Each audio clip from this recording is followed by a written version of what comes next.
ओम शांति। आज 14 जून 2023 के साकार मधुर महावाक्य हैं।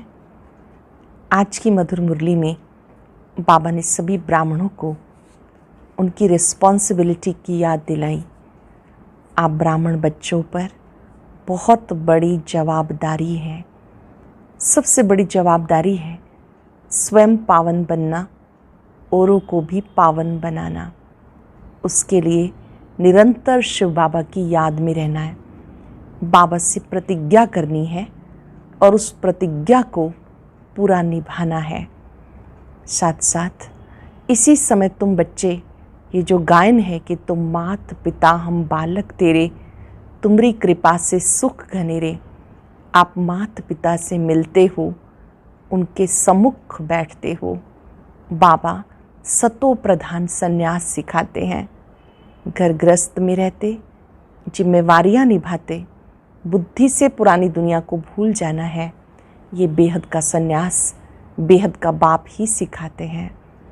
बाबा ने याद दिलाया, बाबा ही कहते हैं दे सही दे के सब संबंधों को भूलो, मुझे याद करो। सर्वधर्मान परित्यज्य मामिकम शरणम व्रज। देह को भी भूलो, देह के संबंधों को भी भूलो, केवल एक मुझे याद करो। मेरी याद से तुम्हें माया जीत जगत जीत बनना है। कल्प में एक बार बाबा आकर राजयोग सिखाते हैं, जिससे आप मनुष्य से देवता बन जाते हैं। बाबा कहते ये भूल कभी नहीं करना कि आप बाबा को भूल जाओ, नहीं तो धर्मराज बहुत कड़ी सजाएं देंगे, पापों का बोझा भी उतरेगा नहीं। सुनते हैं बाबा के मधुर बोल। बाबा कहते मीठे बच्चे, तुम्हारा है सतो प्रधान संन्यास। तुम देह सहित सारी पुरानी दुनिया को बुद्धि से भूल जाते हो। तुम्हारा है सतो प्रधान संन्यास। तुम देह सहित सारी पुरानी दुनिया को बुद्धि से भूलते हो। क्वेश्चन है, तुम ब्राह्मण बच्चों पर कौन सी जवाबदारी बहुत बड़ी है? तुम ब्राह्मण बच्चों पर कौन सी जवाबदारी बहुत बड़ी है? तुम्हारे पे जवाबदारी है पावन बनकर सारे विश्व को पावन बनाने की। इसके लिए तुम्हें निरंतर शिव बाबा को याद करते रहना है। याद ही योग अग्नि है, जिससे आत्मा पावन बनती है, विकर्म विनाश हो जाते हैं। याद ही योग अग्नि है, जिससे आत्मा पावन बनती है, विकर्म विनाश हो जाते हैं। गीत है, दुखियों पर रहम करो माँ बाप हमारे। ओम शांति। बच्चों ने गीत सुना कि हम बच्चे हैं। जब बाबा बच्चे कहते हैं तो बाबा के सामने सब ज्योति बिंदु आत्माएं होती हैं। तुम्हारा जरूर वह बाप है। अब बाप को बच्चे कभी भी सर्वव्यापी नहीं कहते। लौकिक बाप के बच्चे कभी ऐसा नहीं कहेंगे कि हमारा बाप सर्वव्यापी है। ये बेहद का बाप समझाते, तुम सब बच्चे हो। तुम्हारा बाप है परम पिता। परमात्मा को सुप्रीम सोल भी कहते हैं। परम माना सुप्रीम, आत्मा माना सोल। तो जरूर सब बच्चे हैं और एक बाप है। सब भक्त एक भगवान को याद करते हैं। जिसको याद किया जाता उनका जरूर नाम रूप देश काल होता है। उनको बेअंत नहीं कहा जा सकता। मनुष्य ईश्वर बाप को बेअंत कहते आए, उनका कोई अंत पा नहीं सकते। फिर कहते सर्वव्यापी है। ये तो बड़ा अनर्थ हो गया। पत्थर ठीक कर सब में ईश्वर है, उनको फिर बेअंत कहते हैं। बच्चे बाप को भूल गए, इसलिए सारी मनुष्य सृष्टि नास्तिक पतित कही जाती है। हर एक नर नारी पतित है, तभी तो पतित से पावन बनाने वाले बाप को याद करते हैं। इस दुनिया में कोई को भी महान आत्मा नहीं कहा जाता। पवित्र आत्मा पतित दुनिया में हो नहीं सकती। बापू गांधी जी भी कहते थे, पतित पावन सीताराम।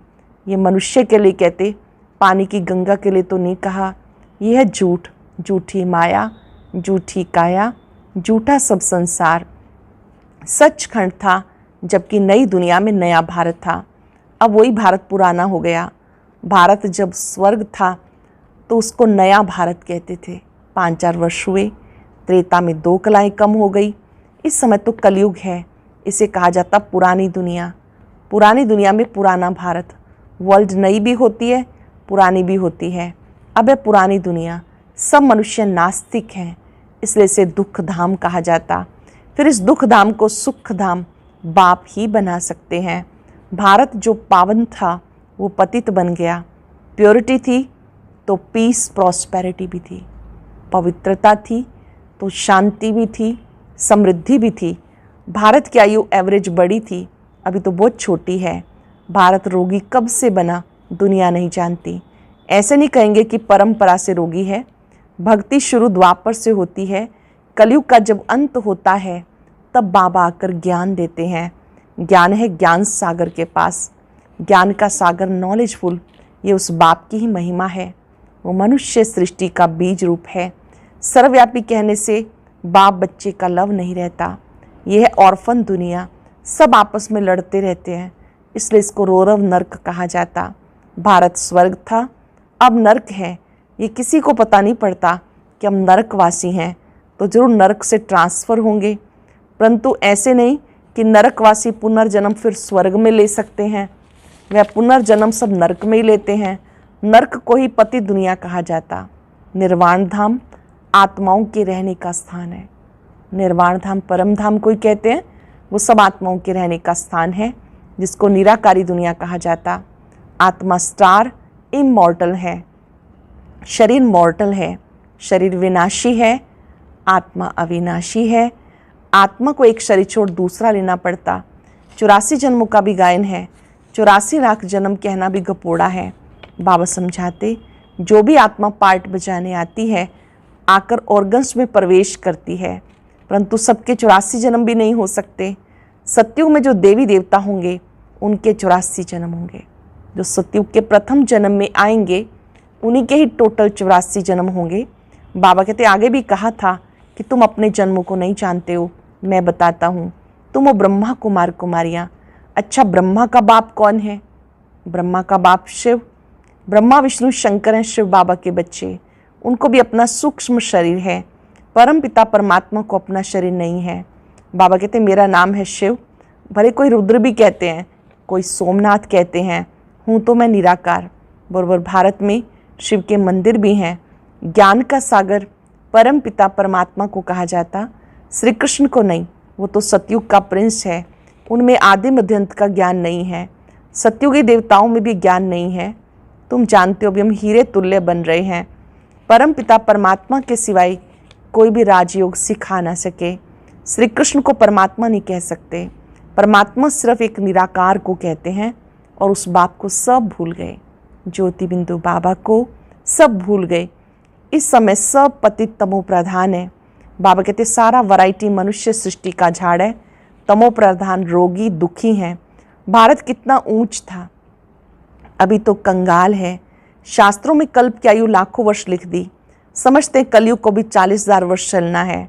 बाबा समझाते यह घोर अंधियारा, अब ज्ञान सूर्य प्रगटा, अज्ञान अंधेर विनाश। बाबा ज्ञान सूर्य है। बाबा आते हैं, अज्ञान का अंधकार नष्ट करते हैं। वो आकर अज्ञान घोर अंधियारे को मिटाते हैं। अब है ब्रह्मा की रात। सतयुग त्रेता को ब्रह्मा का दिन कहा जाता, तो तुम हो ब्रह्मा कुमार कुमारियाँ, ब्रह्मा के बच्चे। ब्रह्मा तो विश्व अथवा स्वर्ग का रचयिता नहीं है, निराकार हेवनली गॉड फादर की ही महिमा है। वो आकर राजयोग सिखाते हैं। निराकार शिव बाबा राजयोग सिखाते हैं। बाबा कहते हे बच्चे, आत्माओं से बात करते हैं। आत्मा ही सब कुछ सुनती है, धारण करती है, संस्कार ले जाती है। जैसे बाबा ने समझाया, लड़ाई के मैदान में मरते हैं तो संस्कार के अनुसार जन्म ले, फिर लड़ाई में चले जाएंगे। इस समय सबकी आत्माएं तमो प्रधान है। सब एक दो को दुख देते रहते हैं। सबसे बड़ा दुख कौन देता है? जो तुम्हें परमात्मा से बेमुख करते हैं। इसलिए शिव बाबा कहते बच्चे उन सबको छोड़ो। गॉड इज़ वन कहा जाता। तुम सब ब्राइड्स हो, मैं हूँ ब्राइड ग्रूम। तुम आत्माएं सजनियाँ हो, मैं तुम्हारा साजन हूँ। हे सजनियाँ, तुम बिल्कुल लायक नहीं हो स्वर्ग में चलने के लिए। माया ने तुम्हें बिल्कुल नालायक बना दिया। यह है रावण राज्य।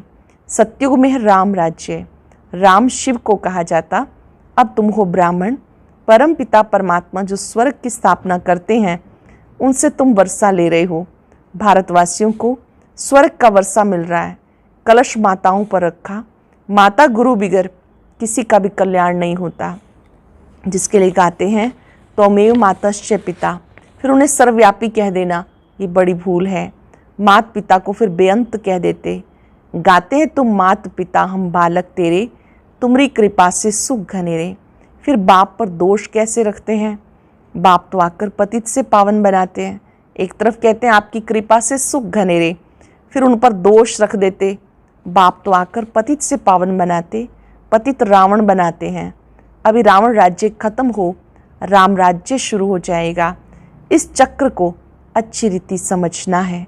बेहद की हिस्ट्री ज्योग्राफी बेहद का बाप ही सुनाएंगे।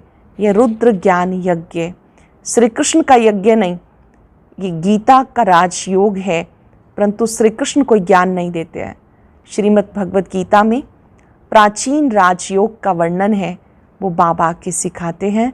यह रुद्र शिव भगवान उवाच, रुद्र ज्ञान यज्ञ से विनाश ज्वाला प्रकट हुई। अब तुम बच्चे आए हो माता पिता से स्वर्ग का वर्षा लेने। ये कोई अंधश्रद्धा नहीं, यूनिवर्सिटी व कॉलेज में कोई अंधश्रद्धा नहीं होती।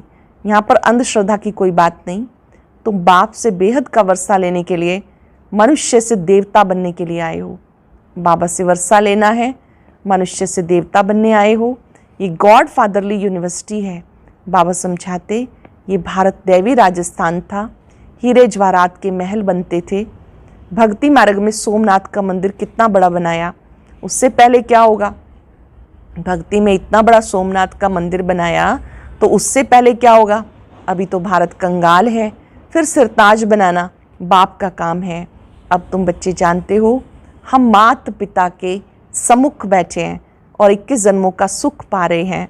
बाबा कहते हे आत्माएं मुझे याद करो, मैं तुम्हारा गाइड लिबरेटर हूँ। वर्ल्ड की हिस्ट्री ज्योग्राफी कैसे रिपीट होती है ये बच्चों को समझाया जाता। इसमें अंधश्रद्धा की कोई बात नहीं। तुम्हारा सतो प्रधान बेहद का संन्यास, आपका है सतो प्रधान संन्यास।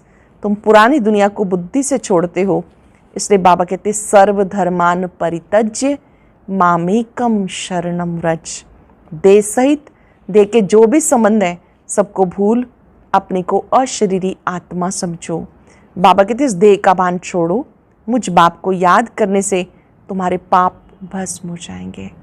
मुझे याद करो, जो भी पाप हैं वो भस्म हो जाएंगे। निरंतर मुझे याद करो और कोई उपाय नहीं, अंत तक याद करना है। माया जीते जगत जीत बनना है। माया पर जीत एक शिव बाबा ही पहना सकते हैं। माया 5 विकारों को कहते हैं, माया पर जीत बाबा ही पहना सकते हैं। अच्छा, अब बाप शिव शक्तियों द्वारा भारत पर अविनाशी बृहस्पति की दशा लाते हैं। शिव के साथ जुड़ी हैं शिव शक्तियाँ, वो भारत पर स्वर्ग स्थापन करने में मदद करती हैं। भारत पर अविनाशी बृहस्पति की दशा लाती हैं। बाबा कहते मैं स्तन का लोन लेकर इनका नाम ब्रह्मा रखता हूँ। तुम ब्रह्मा कुमार कुमारियाँ वर्षा लेते हो शिव बाबा से, याद भी शिव बाबा को करना है। वो कहते हैं मेरा नाम एक ही शिव है, तुम भी आत्मा हो, परंतु तुम शरीर लेते और छोड़ते हो, इसलिए जन्म बाई जन्म तुम्हारे नाम बदलते हैं। 84 जन्म लेंगे, 84 नाम पढ़ेंगे।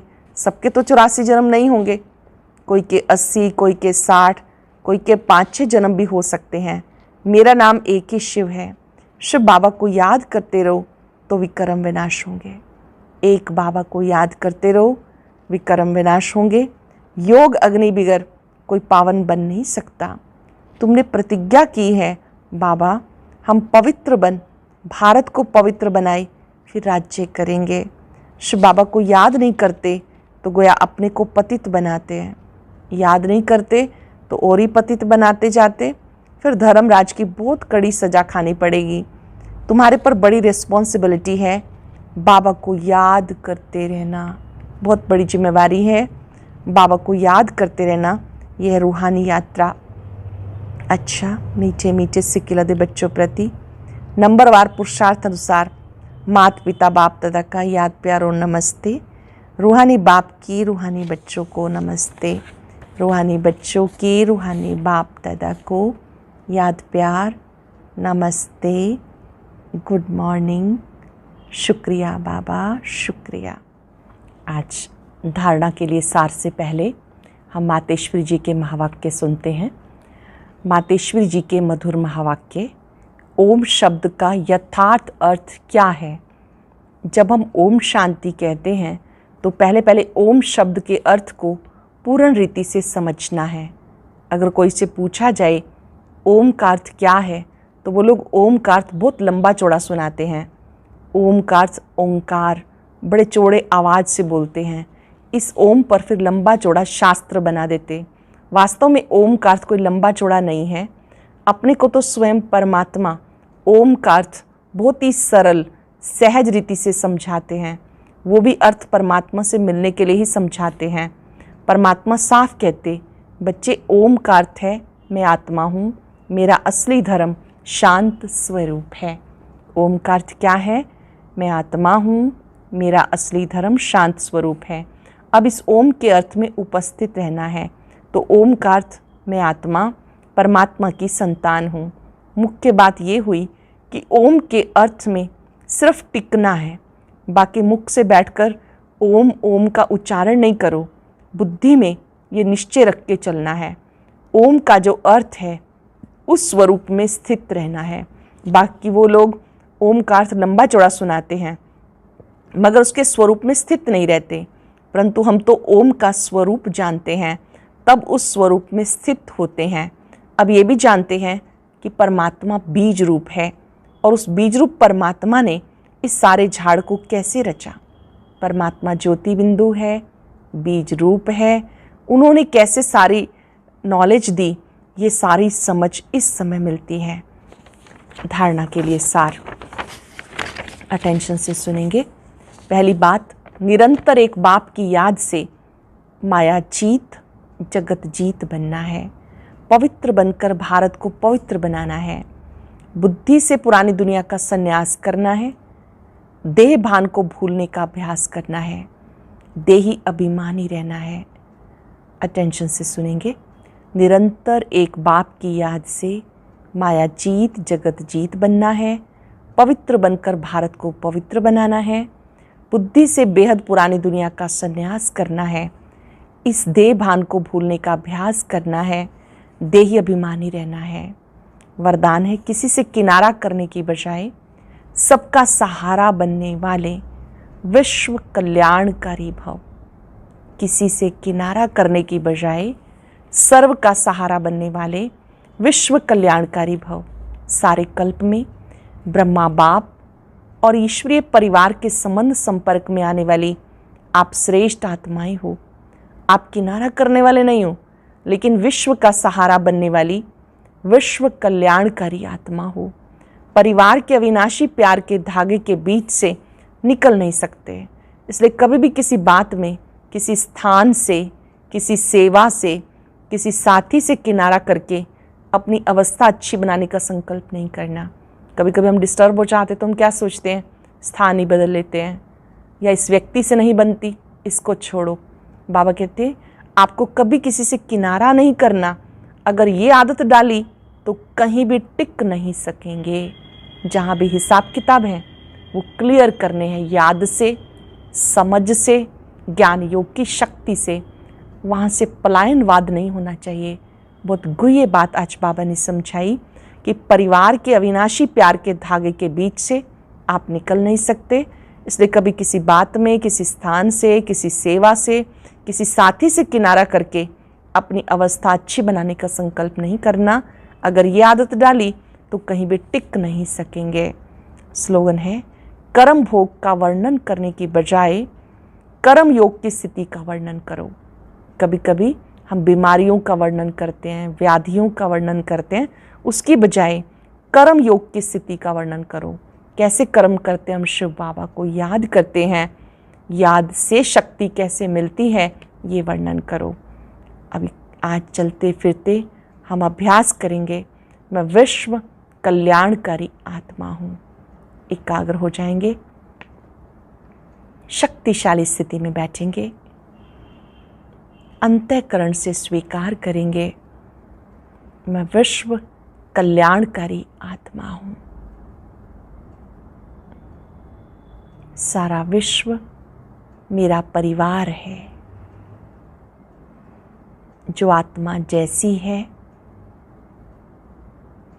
मैं दिल से उसे स्वीकार करती हूँ। बाबा से वायदा करती हूँ, मुझे सबका सहारा बनना है, किसी से किनारा नहीं करना। मुझे अपनी अवस्था को याद से, समझ से, ज्ञान योग की ताकत से अच्छा बनाना है। मैं विश्व कल्याणकारी आत्मा हूँ। शुक्रिया बाबा, शुक्रिया। ओम शांति। अब सुनते हैं आज का अव्यक्त ज्ञान मोती। इसके लिए ऊपर दिए गए बॉक्स पर क्लिक करें।